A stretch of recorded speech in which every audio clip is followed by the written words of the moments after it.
युवराज बेहोशी की हालत में धीरे से कहता है सुहानी, और कुछ सेकंड के बाद उसकी आंखें खुल जाती है। जब युवराज अपनी आंखें खोलता है तो वो खुद को हॉस्पिटल के बेड पे पाता है। युवराज ये देखकर चौंक जाता है क्योंकि उसे लगा था कि वो बच नहीं पाएगा। समायरा का बनाया वो कटार बहुत ही ज्यादा शक्तिशाली था और युवराज पर वार खुद उस साये ने किया था। ऐसे में युवराज का बचना नामुमकिन था। होश में आते ही युवराज के मन में एक ही सवाल आता है, आखिर वो कैसे बचा? इस सवाल का जवाब उसे शायद एक ही इंसान दे सकता था और वो थी समायरा। तभी युवराज के दिमाग में सुहानी का ख्याल आता है। अब उसे अपने दाएं हाथ पर किसी की पकड़ महसूस होती है। युवराज बेड पर लेटे हुए अपनी दाईं तरफ देखता है तो उसकी नजर सुहानी पर जाती है। सुहानी उसका हाथ पकड़े उसके बेड पे सर रखकर सो रही थी। सुहानी का चेहरा देखकर कुछ पलों के लिए युवराज, वो साया, समायरा और वो कटार सब कुछ भूल जाता है। अब युवराज के दिमाग में वो आखिरी पल चलने लगते हैं जब वो सुहानी की गोद में था और सुहानी उसे बार बार खुद को ठीक करने के लिए कह रही थी। सोते हुए सुहानी के मासूम चेहरे पर उसके बाल बिखरे हुए थे। युवराज अपने दूसरे हाथ से उन बालों को सुहानी के चेहरे से हटाने की कोशिश करता है, लेकिन उसका हाथ सुहानी के चेहरे तक पहुंच ही नहीं पा रहा था। युवराज अब उठकर बैठने की कोशिश करता है। जैसे ही थोड़ा उठता है उसके पीठ की चोट पर बहुत तेज दर्द होता और दर्द से उसके मुंह से आह निकल जाता है। युवराज की आवाज सुनकर सुहानी की नींद खुल जाती है और वो हड़बड़ाकर उठ जाती है। सुहानी देखती है कि युवराज को होश आ गया है। ये देखकर सुहानी बहुत खुश हो जाती है क्योंकि डॉक्टर के हिसाब से अगर आज भी युवराज नहीं उठता तो वो कोमा में जा सकता था या उसकी जान भी जा सकती थी। सुहानी खुश होकर नम आंखों के साथ कहती, युवराज सर, आपको होश आ गया? अब आपको कैसा फील हो रहा है? मैं अभी डॉक्टर को जाकर बुला कर लाती हूँ। ये कहते ही सुहानी बाहर जाने के लिए पीछे मुड़ती है, लेकिन तभी युवराज अपना हाथ उसके आगे बढ़ा देता है। सुहानी रुक जाती है और पीछे मुड़कर युवराज को देखने लगती है। अगले ही पल युवराज नर्वस होकर सुहानी का हाथ छोड़ देता है और उससे कहता है, तुम ठीक हो? सुहानी कुछ नहीं कहती, बस हाँ में अपना सर हिला देती है। युवराज आगे कहता, और समायरा? सुहानी जवाब देती, वो कोमा में चली गई है। ये सुनकर युवराज खामोश हो जाता है। समायरा का नाम सुनकर सुहानी को समायरा की कही बात याद आ जाती है। उसने कहा था कि युवराज के पास सिर्फ 5 महीने बचे हुए हैं। ये सोचकर सुहानी का मन फिर से बेचैन हो जाता है। सुहानी के मन में युवराज से पूछने के लिए कई सवाल थे, लेकिन वो इस वक्त कुछ नहीं कहती। सुहानी मायूस होकर कहती है, मैं डॉक्टर को बुला लाती हूँ। ये कहकर सुहानी वहां से चली जाती है।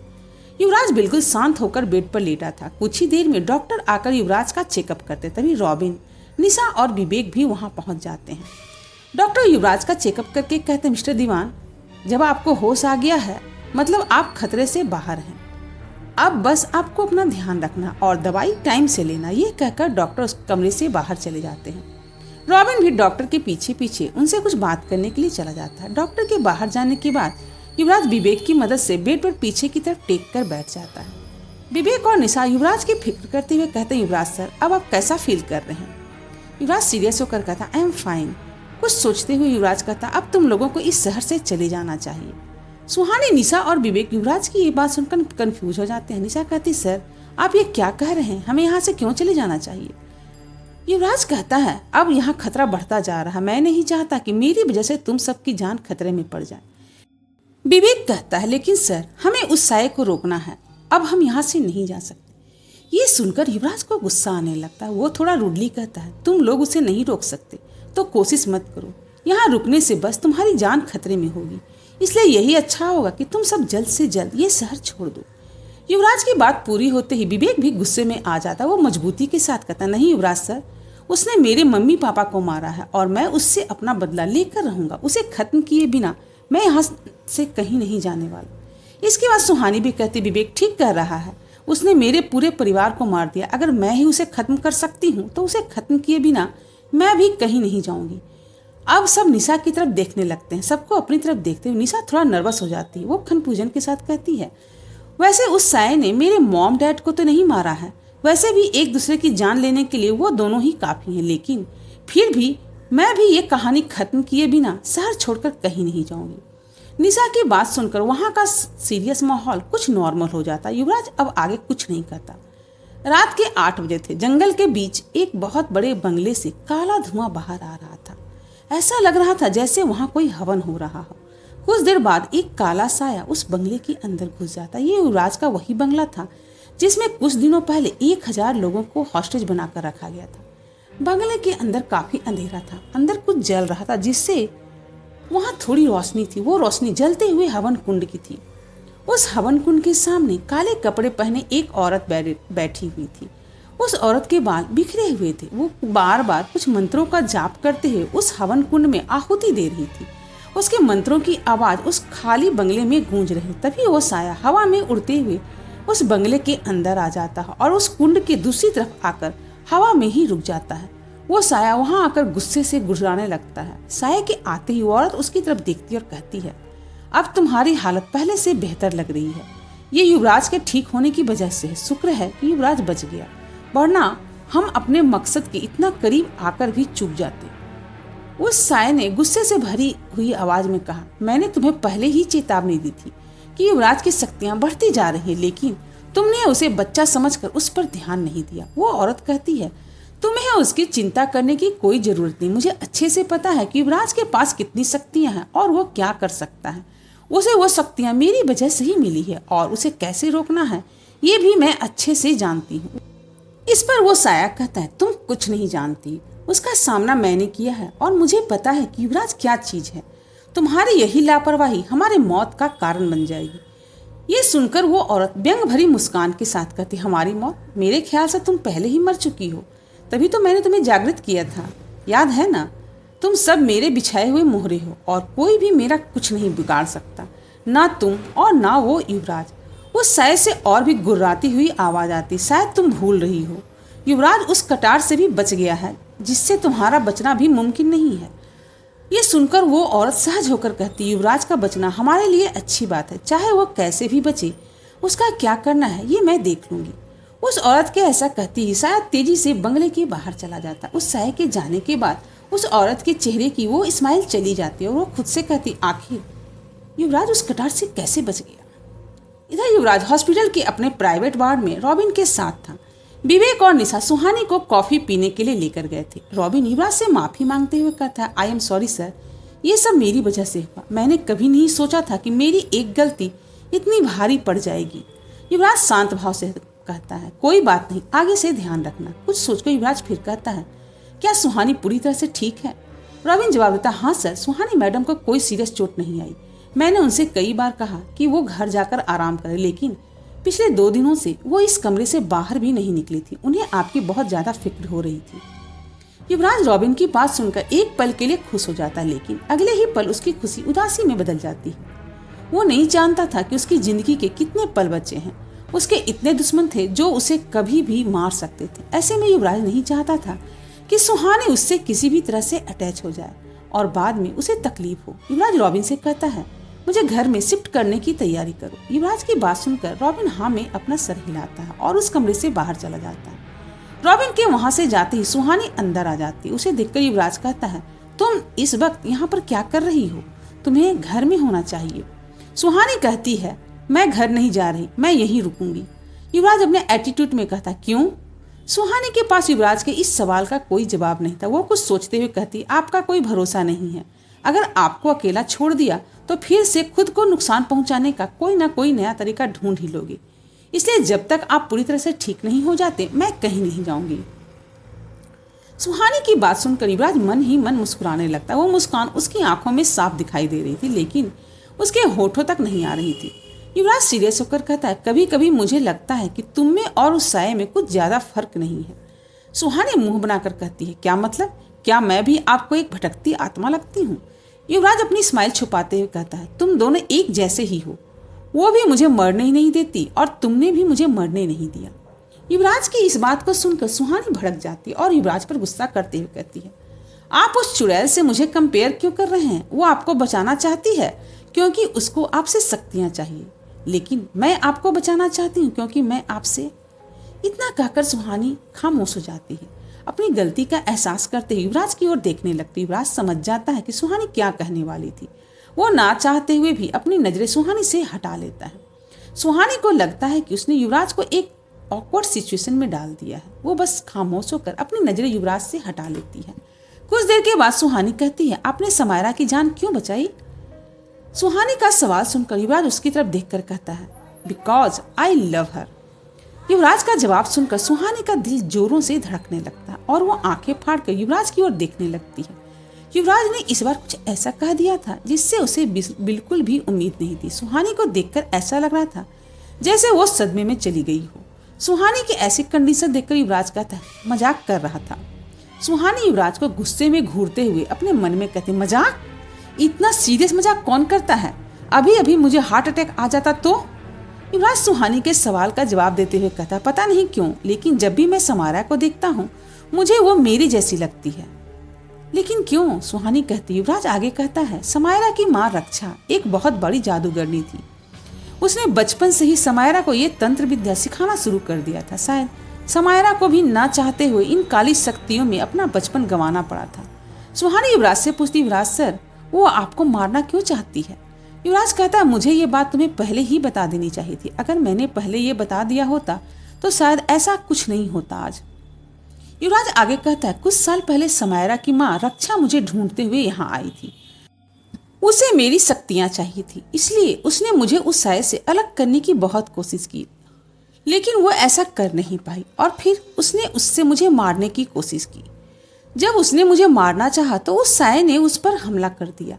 रक्षा बहुत बड़ी जादूगरनी थी, इसलिए वो अपनी जान बचा पाई, लेकिन उसकी पूरी बॉडी पैरालाइज हो गई। समारा इसी बात का बदला लेना चाहती। सारी बातें सुनकर सुहानी कहती है अगर ऐसा है तो समारा पूरी तरह से गलत भी नहीं है, लेकिन उसे आपको हर्ट करने की कोशिश नहीं करनी चाहिए। युवराज अपने मन में कहता है समारा गलत नहीं है, लेकिन उसे भी पूरा सच नहीं पता। शिमला से दूर मनाली के एक घर में एक औरत टीवी के सामने बैठकर न्यूज देख रही थी। वो औरत व्हील चेयर पर बैठी थी। उसी घर में एक लड़की कुछ काम कर रही थी। शायद वो लड़की उस औरत की केयर टेकर थी। तभी उस घर का फोन बजने लगता है। फोन की आवाज सुनकर वो लड़की फोन उठाती। पूरी बात सुनकर वो लड़की फोन कट कर देती और उस औरत के पास जाकर मायूसी से साथ कहती रक्षा मैडम शिमला से फोन आया था, समायरा दीदी कोमा में है। वो औरत और कोई नहीं बल्कि समायरा की माँ रक्षा थी। उस लड़की की बात सुनकर रक्षा भी बिल्कुल शांत रहती, लेकिन उसकी आंखें उसके गुस्से को बयां कर रही थी। रक्षा गुस्से से अपने दांत पीसते हुए कहती अब शिमला जाने का वक्त आ गया है। सुहानी और युवराज समायरा और उसकी माँ के बारे में बातें कर रहे थे। सारी बातें सुनकर सुहानी युवराज से कहती तो क्या समायरा की माँ रक्षा भी यहाँ आएगी? युवराज जवाब देता है हाँ। युवराज का जवाब सुनकर सुहानी घबराहट के साथ अपना अगला सवाल करती तो क्या वो भी आपको? ये कहकर सुहानी खामोश हो जाती है। उसके मन में जो नेगेटिव ख्याल आ रहे थे उसे वो कहना भी नहीं चाहती थी। युवराज सुहानी के मन की बात समझ जाता है और कहता है वो फिर से मुझसे मेरी शक्तियां लेने की कोशिश करेगी, और अगर वो ऐसा नहीं कर पाई तो हाँ वो मुझे मारने की कोशिश जरूर करेगी। अब सुहानी के दिल की धड़कनें और भी बढ़ जाती। वो खुद को संभालते हुए गहरी सांस लेती है और कहती है क्या समायरा की माँ रक्षा उससे भी ज्यादा पावरफुल है? युवराज कहता है रक्षा समायरा की माँ होने के साथ साथ उसकी गुरु भी है। समायरा ने सब कुछ उसी से सीखा है। रक्षा बहुत खतरनाक है, समायरा से भी कहीं ज्यादा। सुहानी युवराज को बीच में टोकते हुए कहती लेकिन आपने तो कहा था कि वो पैरालाइट है, फिर वो कैसे खतरनाक है? युवराज गहरी सोच में डूबे हुए कहता है रक्षा एक बहुत बड़ी जादूगरनी है। वो एक लौती ऐसी इंसान है जो उस साये की पकड़ में आकर भी अपने दम पर जिंदा बच गई। मुझे शक है कि वो। सुहानी क्यूरियस होकर कहती वो क्या? ये सुनकर युवराज होश में आता है और अपना सर झटकता है। वो नाम में अपना सर हिलाकर कहता है कुछ नहीं। सुहानी आगे कहती है और उस रात आपने उस साये को कैसे रोका जब वो समायरा को मारने वाला था? मुझे नहीं पता था कि आप उसे रोक सकते हैं। युवराज रिलैक्स होकर कहता मुझे भी नहीं पता था कि मैं उसे रोक सकता हूँ। मैंने पहली बार उस पर अपनी शक्तियों का इस्तेमाल किया था। वो बहुत ज्यादा ताकतवर है। उसका सामना करते हुए मुझे उसकी ताकत का अंदाजा हुआ, लेकिन आपने उसे रोक कैसे लिया? सुहानी फिर से कहती हाँ, लेकिन वो ज्यादा लंबा चलने वाला नहीं था। मेरी पकड़ उस पर से कमजोर होती जा रही थी, तभी तो उसने तुम पर अटैक कर दिया। युवराज जवाब देता है। युवराज का जवाब सुनकर सुहानी सोच में पड़ जाती है। कुछ देर खामोश रहने के बाद वो आगे कहती है आपको कटार लगते ही वो साया वहां से चला क्यों गया? युवराज जवाब देता है उस साये का वजूद मुझसे है। जब भी मुझे कोई चोट लगती है तो उस पर भी उसका असर होता है। जब मुझे वो कटार लगी तो मुझसे ज्यादा वो साया कमजोर हो गया, इसलिए ही वो वहां से चला गया। युवराज का ये जवाब सुनते ही सुहानी को पद्मिनी की याद आ जाती है। उसे याद आता है कि जब भी युवराज को कोई चोट लगती थी तो पद्मिनी के शरीर पर भी उसी जगह उस चोट के निशान बन जाते थे। धीरे धीरे सुहानी का शक यकीन में बदलता जा रहा था कि पद्मिनी सिंघानिया ही वो साया है। सुहानी युवराज से एक और सवाल करती, लेकिन उसे पता था कि इस सवाल का जवाब युवराज उसे नहीं देगा। सुहानी थोड़ा डरते हुए कहती, युवराज सर, पद्मिनी सिंघानिया कौन है? युवराज का सवाल सुनकर युवराज के चेहरे पर एक्सप्रेशन बदल जाते हैं। वो जो युवराज अभी तक शांत होकर बैठा था, उसके चेहरे पर फिर से वही एरोगेंस आ जाता है। वो थोड़ा रूड होकर सुहानी से कहता है, मुझे नींद आ रही है, अब मुझे सोना है, तुम भी सो जाओ। ये कहकर युवराज अपने बेड को फ्लैट कर देता है, उस पर लेट जाता है।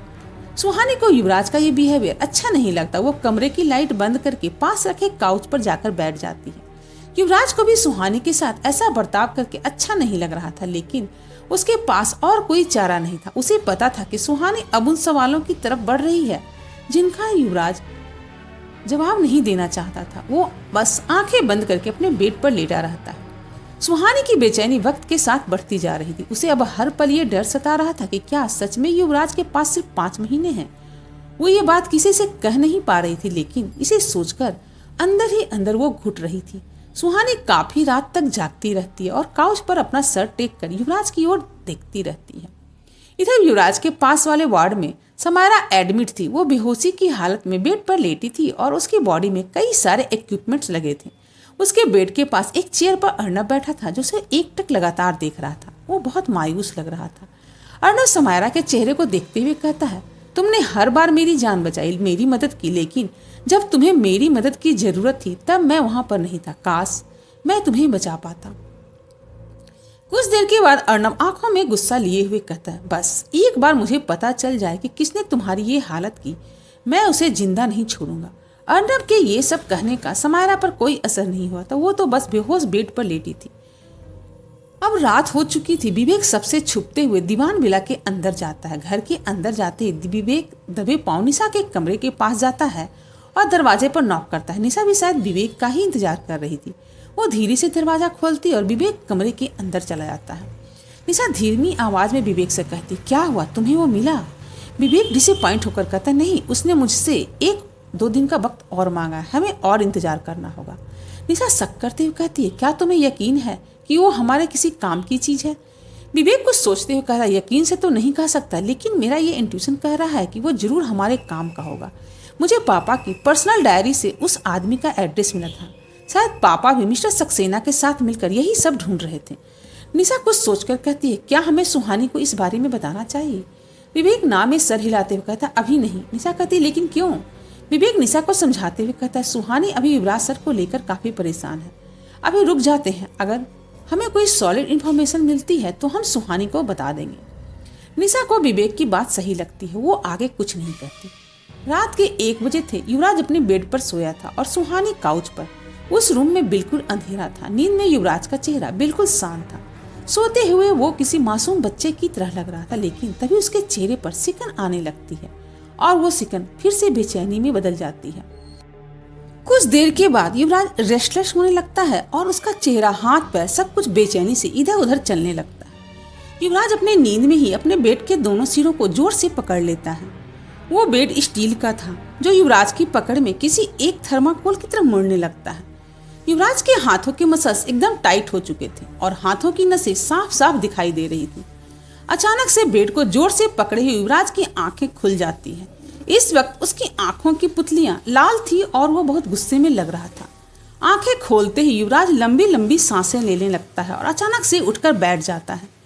कुछ देर पहले ही युवराज के पीठ की चोट पर इतना दर्द था कि वो थोड़ा सा हिलने पर भी उसे दर्द हो रहा था, लेकिन अब उसे देखकर ऐसा बिल्कुल नहीं लग रहा था कि उसे थोड़ा भी दर्द हो रहा है। वो जोर जोर से सांसें लेते हुए बेचैनी के साथ इधर उधर देख रहा था। उसे देखकर ऐसा लग रहा था जैसे कोई शेर भूख से परेशान होकर अपने लिए शिकार ढूंढ रहा हो। तभी युवराज की नजर सुहानी पर पड़ती है, जो अभी भी गहरी नींद में थी। सुहानी को देखकर पता नहीं युवराज को क्या होता है। वो एक झटके से अपने बेड से उठकर खड़ा हो जाता और सुहानी की तरफ बढ़ने लगता है। उसकी आंखें अब भी लाल थी और उसमें गुस्सा भरा हुआ था। युवराज सुहानी के पास जाकर उसे गुस्से और हैरानी से देखने लगता है। वो नीचे झुककर जमीन पर बैठ जाता है और सुहानी के चेहरे को बड़े गौर से देखने लगता है। सुहानी को देखते हुए युवराज के एक्सप्रेशन बदलने लगी थी। वो धीरे धीरे शांत होने लगा था, लेकिन उसकी आंखों की पुतलियां अब भी लाल थी। युवराज सुहानी को इस तरह से देख रहा था जैसे वो उसे पहली बार देख रहा हो। युवराज धीरे धीरे सुहानी के और करीब जाता है। कुछ ही देर में युवराज का चेहरा सुहानी के एकदम नजदीक पहुंच जाता है। युवराज अब तक बिल्कुल शांत हो चुका था। वो अपनी आंखें बंद कर लेता और सुहानी के और करीब जाने लगता जैसे वो उसे किस करने वाला।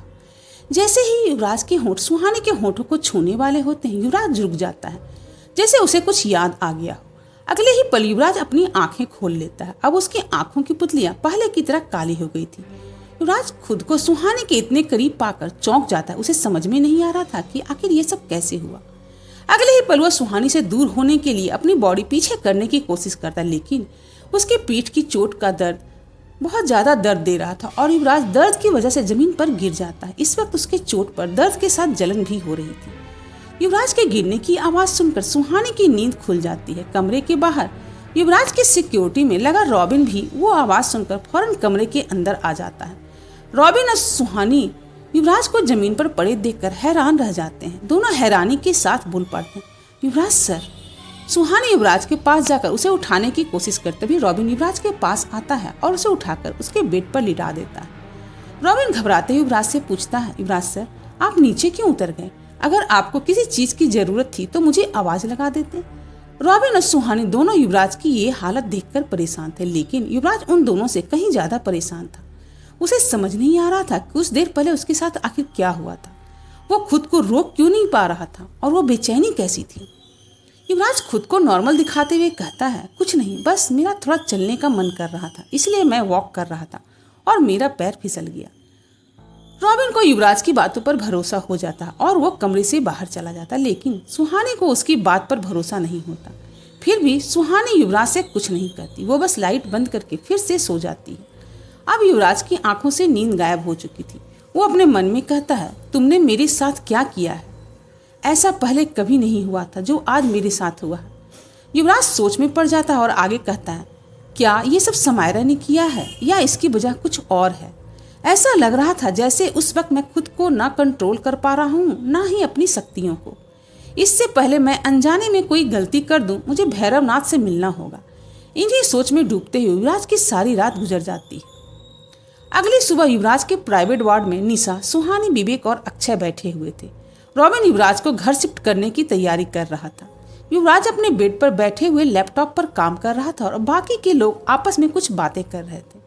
युवराज उनकी बातों से डिस्टर्ब हो रहा था, लेकिन वो कुछ कह नहीं रहा था क्योंकि कुछ ही देर में वो सब घर के लिए निकलने वाले थे। युवराज की नजर अपने लैपटॉप के साथ साथ अक्षय पर भी थी, जो सुहानी के पास बैठा था और मुस्कुराते हुए उसे ही देख रहा था। अक्षय बार बार सुहानी से बात करने की कोशिश कर रहा था और युवराज उसकी इस हरकत को नोटिस कर रहा था। तभी निशा कहती, यार मुझे कॉफी पीना है, चलो ना कैंटीन चलते हैं। सुहानी और विवेक भी निशा की बात पर सहमति देते वो चारों उस कमरे से बाहर जाने लगते हैं। उनको जाते देखकर युवराज अपने लैपटॉप पर नजर लगाए हुए कहता, अक्षय। अक्षय मुस्कुराते हुए पीछे मुड़कर कहता, हाँ भाई। युवराज सीरियस होकर अपना काम करते हुए कहता, तू कहाँ जा रहा है? अक्षय जवाब देते हुए कहता, कैंटीन कॉफी पीने। युवराज उसी अंदाज में कहता, तू यहाँ कॉफी पीने आया है या मुझे कंपनी देने?